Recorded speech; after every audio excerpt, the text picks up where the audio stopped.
There is a graveyard near every city in this world, and if you walk through it slowly and read the names on those stones, you will notice something.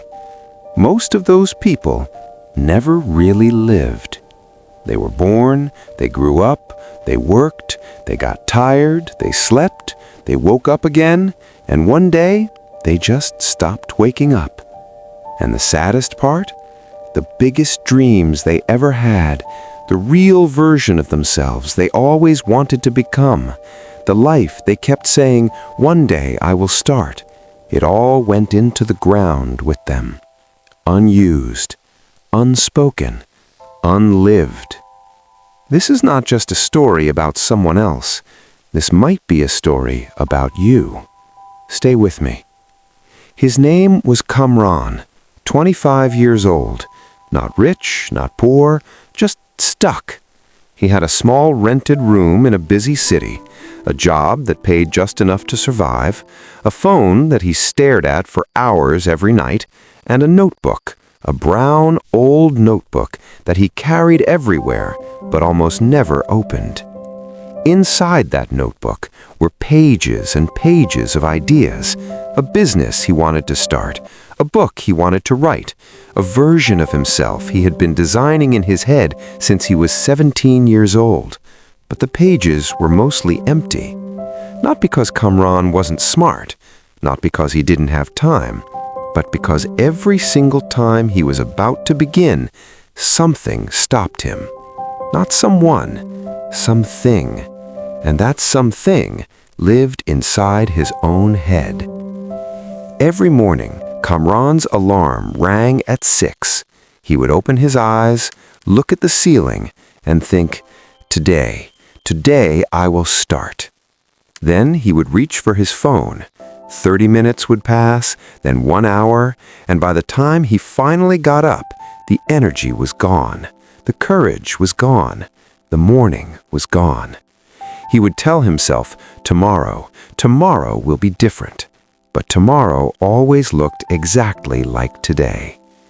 His colleagues at work thought he was fine. His family thought he was doing okay. But at night, when the city went quiet, Kamran would sit at his window, look at the lights outside, and feel something heavy in his chest. Not sadness exactly, more like a quiet kind of suffocation, like there was a whole person trapped inside him, screaming to come out. But the door was locked, and Kamran had lost the key. One evening, Kamran's old friend called him. His name was Manzoor. They had grown up together, same school, same dreams, same confusion. But somewhere along the way, Manzoor had taken a different road. Manzoor had started a small business 2 years ago. It failed the first time. He tried again. It struggled. He kept going. And now, slowly, it was working. Not perfect, not huge, but real. Manzoor called to share the news. "Kamran, I just signed my first big client. Can you believe it, man?" Kamran smiled into the phone. "That's amazing, brother. I'm so happy for you." And he meant it. He genuinely meant it.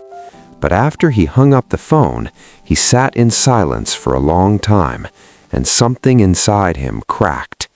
Not jealousy, no, something much more painful than jealousy. It was recognition. Manzoor wasn't smarter than him. Manzoor wasn't more talented. Manzoor hadn't had it easier. The only difference between them was simple. Manzoor had started, and Kamran was still sitting at the window, still waiting, still planning to live.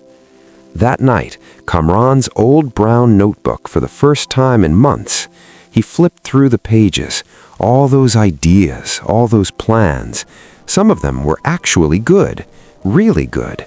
And he realized with a slow, painful clarity, these ideas weren't the problem. He was the problem. Not his circumstances, not the city, not the job, not the time. Him. His own fear. His own habit of waiting. His own voice that always said, "Not yet. You're not ready. What if you fail? What if people laugh?" That voice had been robbing him for years, and he had been letting it. He closed the notebook, put it back on the shelf, and went to sleep again. 2 weeks later, Kamran's grandfather passed away. He was 81 years old, a quiet man, a farmer from a small village, a man who lived simply, worked hard, and never complained. At the funeral, as the family gathered, Kamran sat beside his grandfather's old wooden chair, and his grandmother, a small, soft-spoken woman with white hair and tired eyes, came and sat beside him. She held Kamran's hand without saying anything. After a long silence,